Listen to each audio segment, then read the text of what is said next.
Or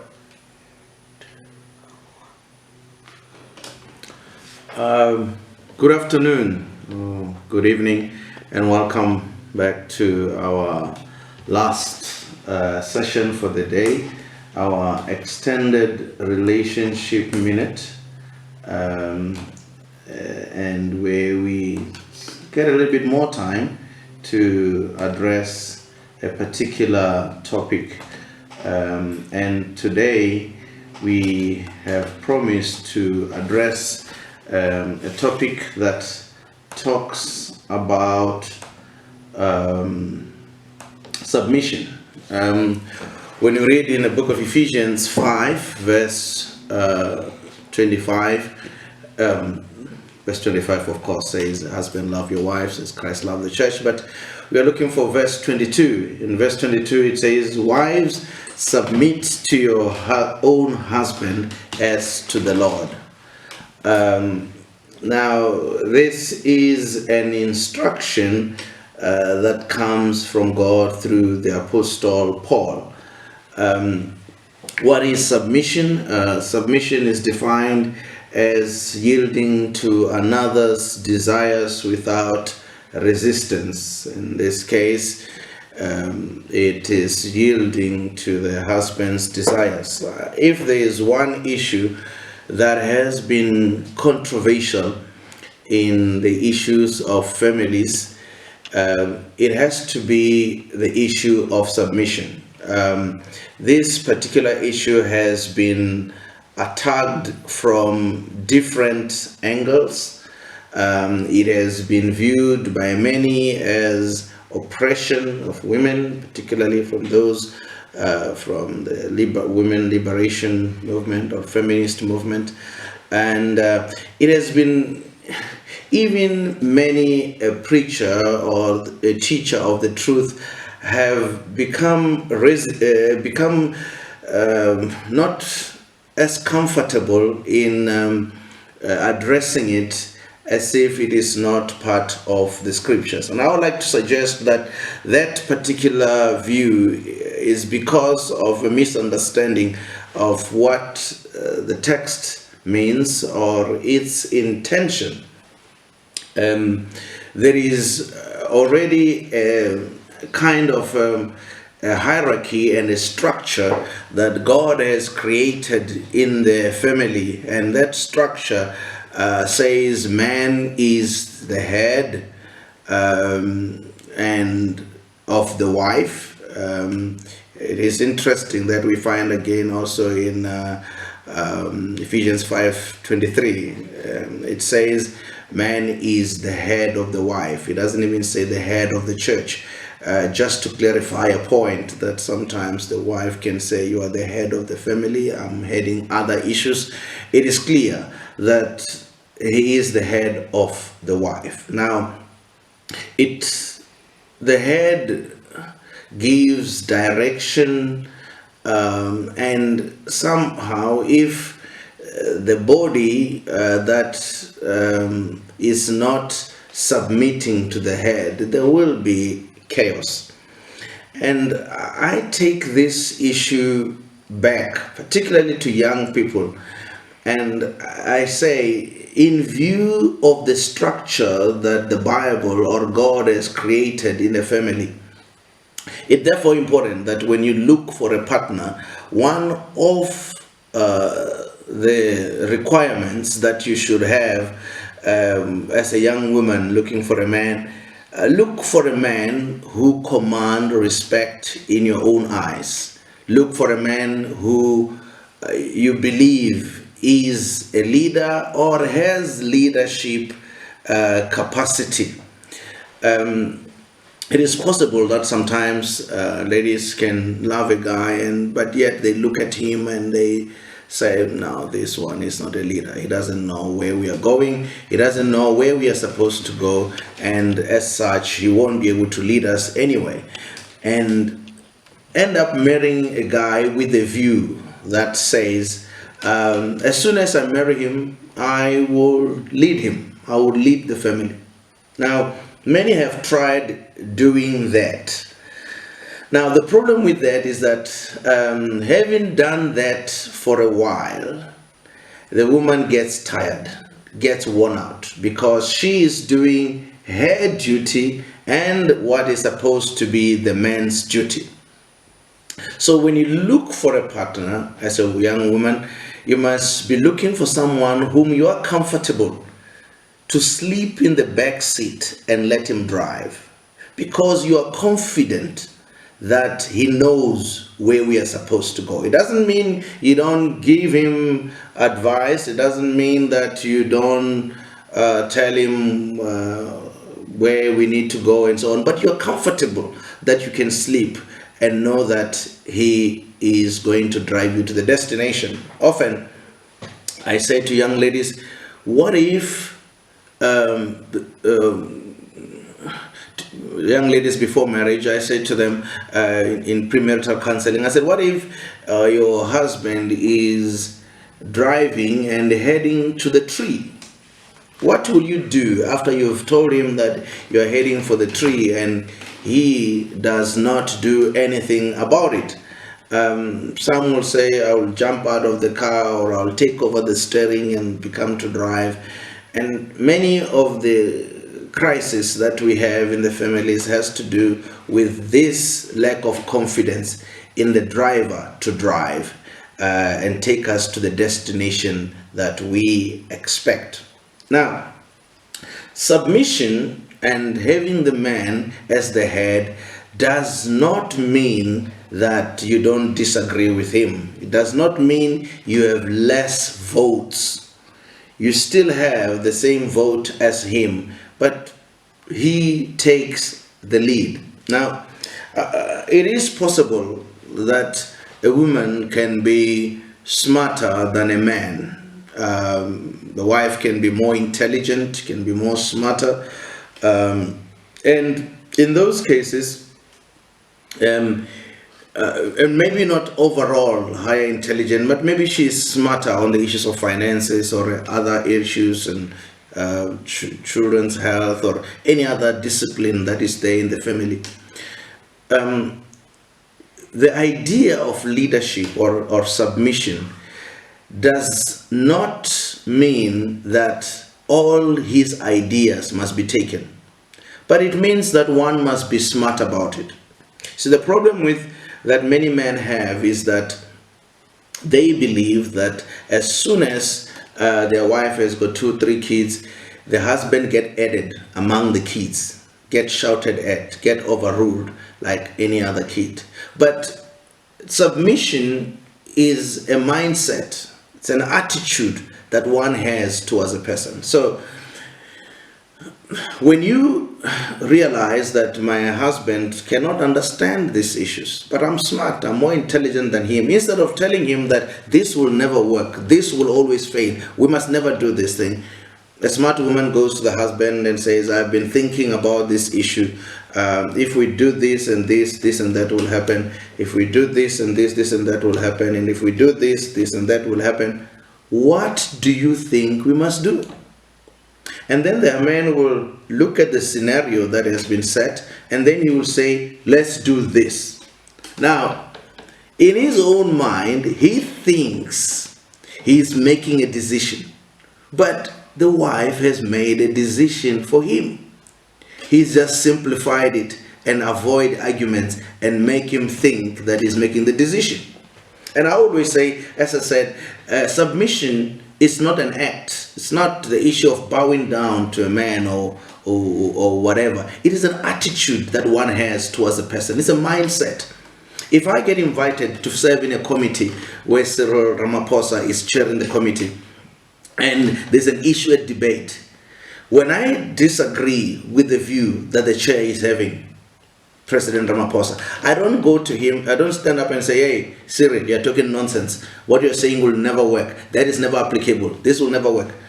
Now, no, because there is a respect I have of the office that he holds. So what I stand up and say, I said, Mr. President, with due respect, in this case with real due respect, because many times when people say with due respect, they are about to disrespect you. They are warning you, they are preparing you for disrespect. But this time with due respect, I said, Mr. President, according to the research that we have done and some of the benchmarking we've done internationally and to other countries, the idea that you are suggesting has failed in many of those countries, and it's also not relevant and applicable in our scenario. I have actually told the president he was talking nonsense in a very dignified, with due respect.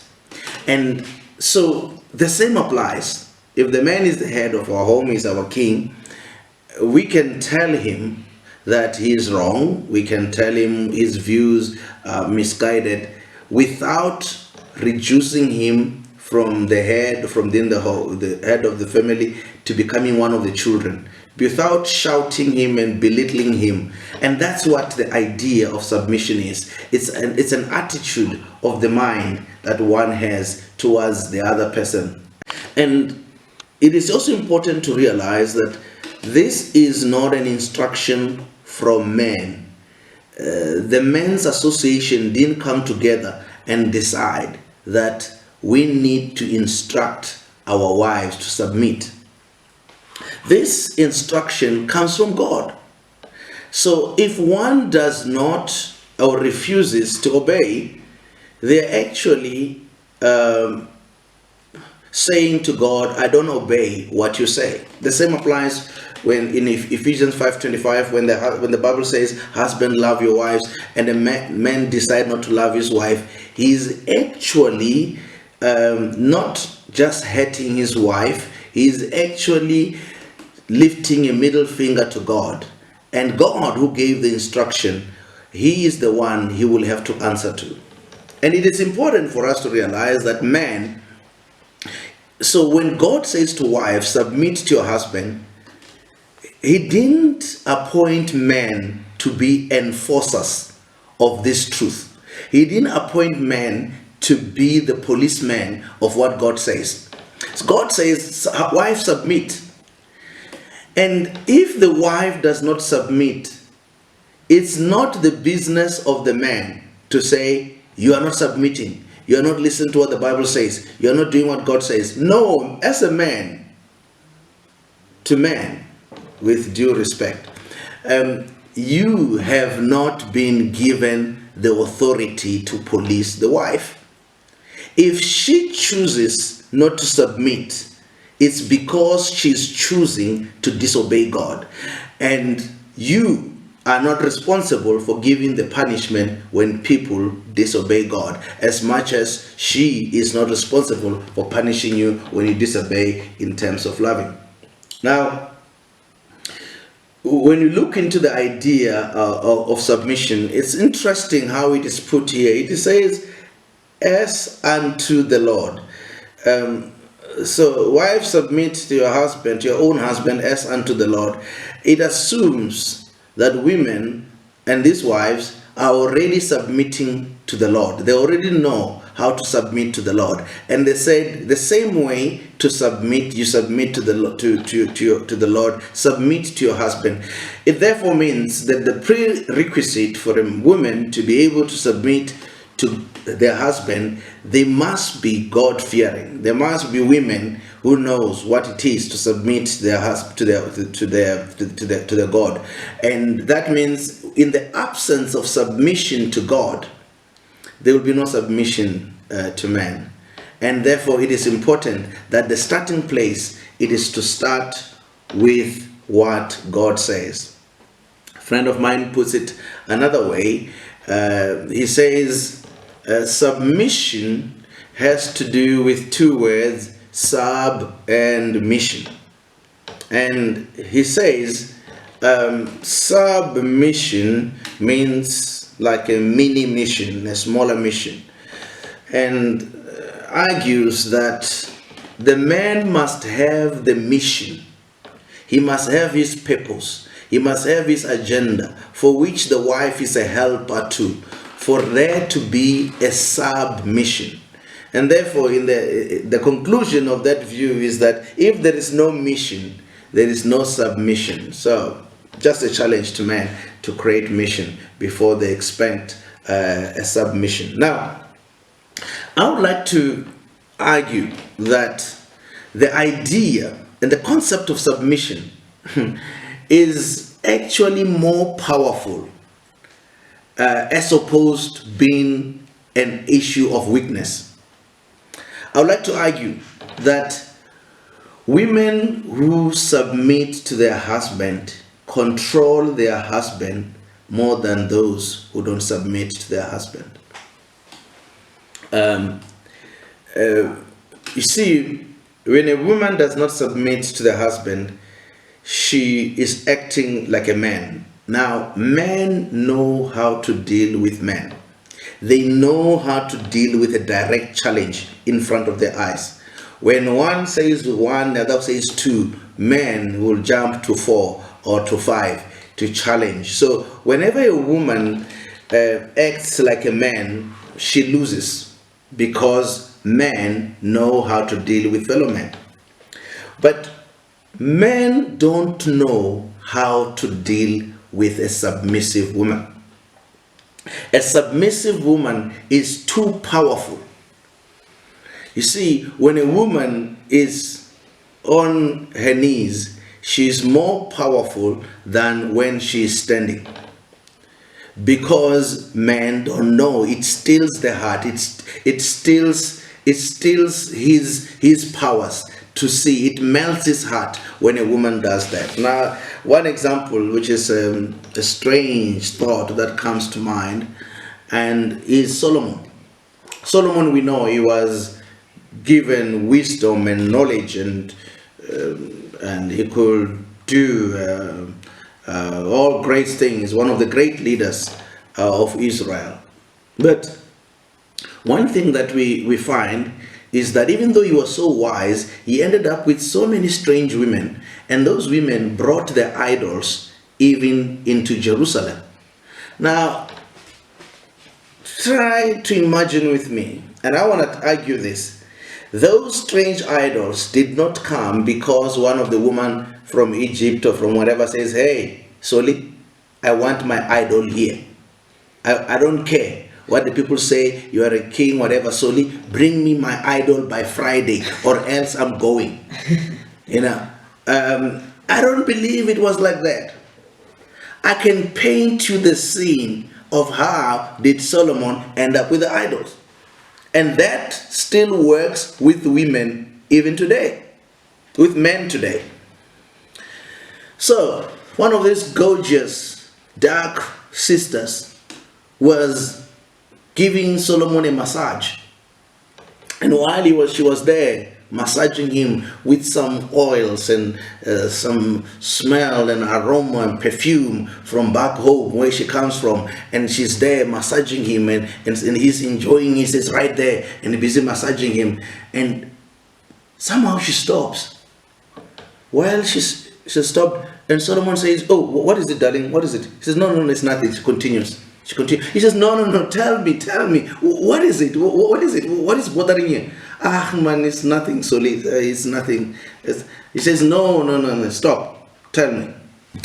And she says, "I don't want to trouble you, but I'm just missing this little idol from back home. When I do things like this, massage and whatever, and that idol is standing on the side, and I'm just able to do it better. I'm just." But it's not. Don't worry about it. I know you're a God-fearing man, and you worship Jehovah. You don't do idol. And Solomon says, No. Don't worry, darling, sweetheart, dumpling, whatever you call them. Don't worry. Before Friday, your idol will be here.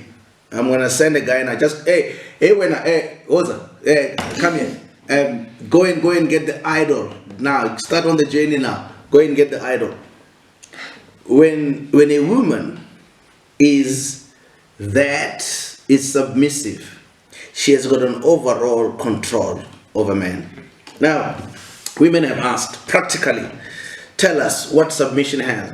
What does it mean to submit? And Those who have read my book, Unleashing the Marriage Potential, you will know I have written about this in more detail in that particular book. There's a chapter that deals with that. Here are some few points, practical issues about what submission means. It means stop competing or trying to control your husband. Stop competing or trying to control your husband. In a family, there shouldn't be competition. There is one who is the head. And if the spotlight falls on the man, we are all rejoicing because he is the head. After all, where should the spotlight fall except that it is on the man? Stop trying to control him. Let him be. Allow him to be the man. Allow him to drive. Don't frustrate him by taking away the steering wheel from him. Allow him to drive. If he goes and hits a tree, he will learn better from hitting the tree than you jumping on the steering wheel and taking it over from him. Number 2, avoid nagging your husband. Nagging is, the Bible talks about that. It's better to sleep on the corner of the roof than with a woman who is ever nagging. Keep on repeating the same thing and over again. In this case, repetition does not bring about emphasis or even better knowledge. It becomes an irritation. I had somebody says in a joking manner, stop nagging your husband. If he says he will do it, don't remind him every 6 months.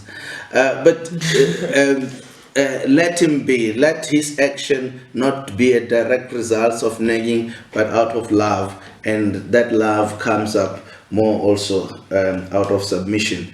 I think one thing that we fail to realize that submission and love, they go hand in hand. They support each other. When a man loves the wife, the more he loves, the easy for the woman to submit. And the more the woman submits, the easy for the husband to love. So the two go together. And people always ask me, is it like a chicken and egg situation? Which one comes first? I said, whoever wants to start, you can start with a chicken or you can start with an egg. If a man feels that the woman is not submitting enough, let him increase the love. And if she's still not submitting, increase love until the love leads to submission. And if the woman feels that she's not loved enough, she must increase submission. Increase the submission. Continue to add submission until love comes through on the other side. So avoid criticizing or comparing your husband. Some women think their husband are their number one home improvement project. You must always be criticized. Always, you are like this, don't do that, and so on and so on. Always criticizing. Relationships or marriage does not work through criticism, through motivation. It's better to motivate a person than criticize and be negative towards them. And comparing your husband, don't compare your husband. If there's something that emasculates a man, is when he's compared. Don't compare your husband with anybody, not with his friend, not even with his father, not even with your own father. You don't compare the husband. You see, when you compare him, it's a sign of lack of submission.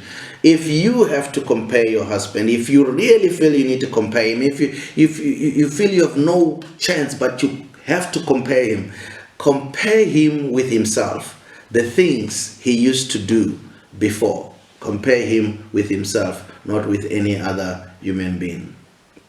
What else about submission practically? Ask his opinion.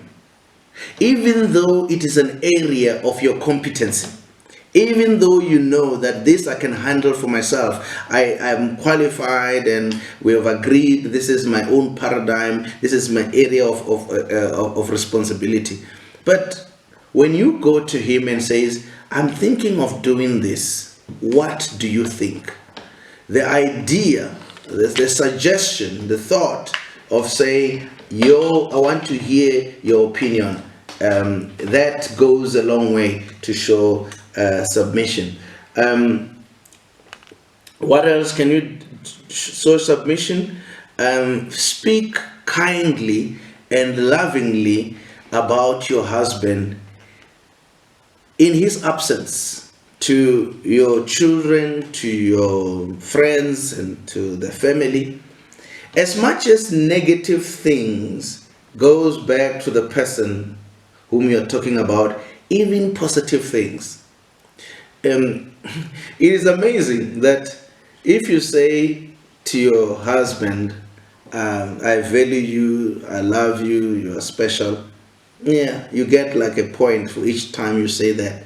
But when that word goes around, what you think about him, which is positive, and he hears it from friends or from relatives that your wife, she thinks so much highly of you and she talks this about you, that one point becomes 5 or 10.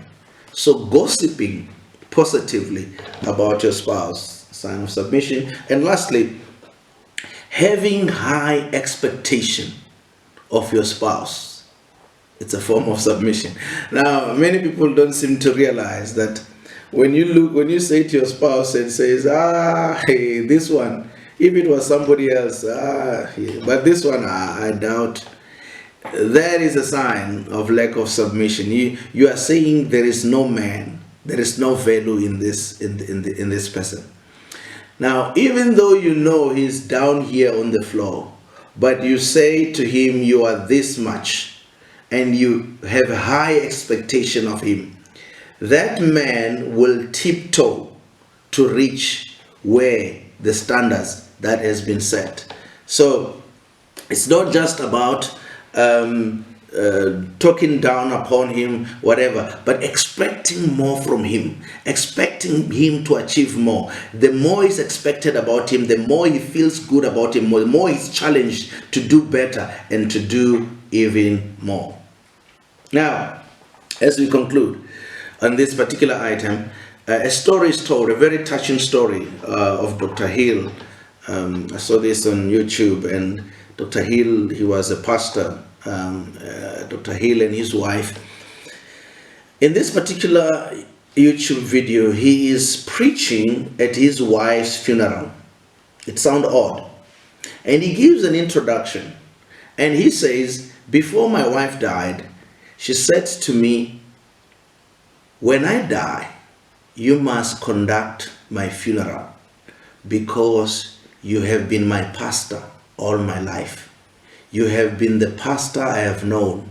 You have been my shepherd, and you have been the best shepherd. And I want you to conduct my funeral when I die.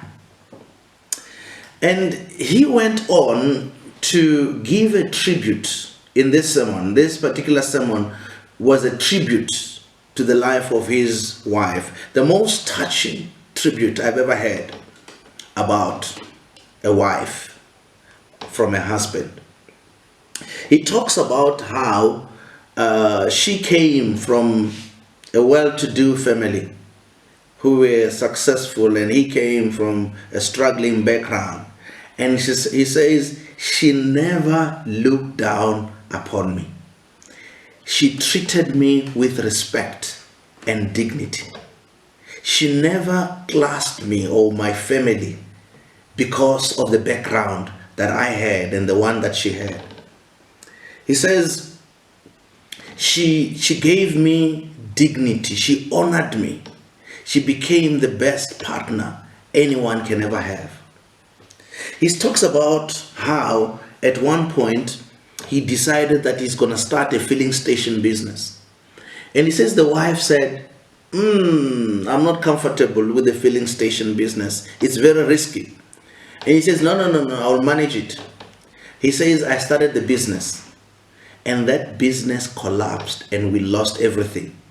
He says that my wife supported me like it was her original idea.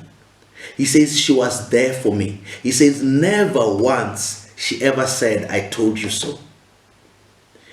She stood by me and until we came out of the loss that we had.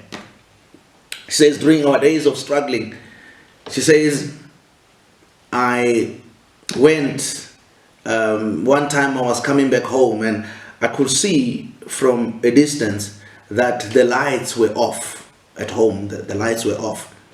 And he says, when I got home, I found there were candles. And when I asked her about the candles, she said, I'm just creating a romantic environment in the house.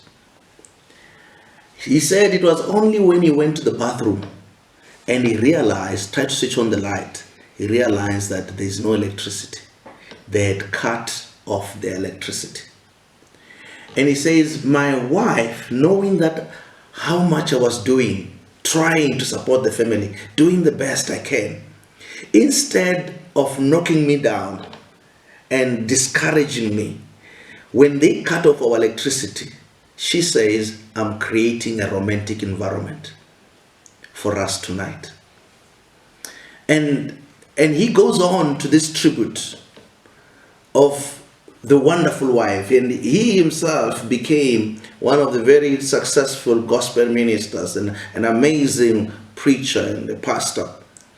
And all of that because of the kind of wife that he had, a supportive wife, a wife who stood by him.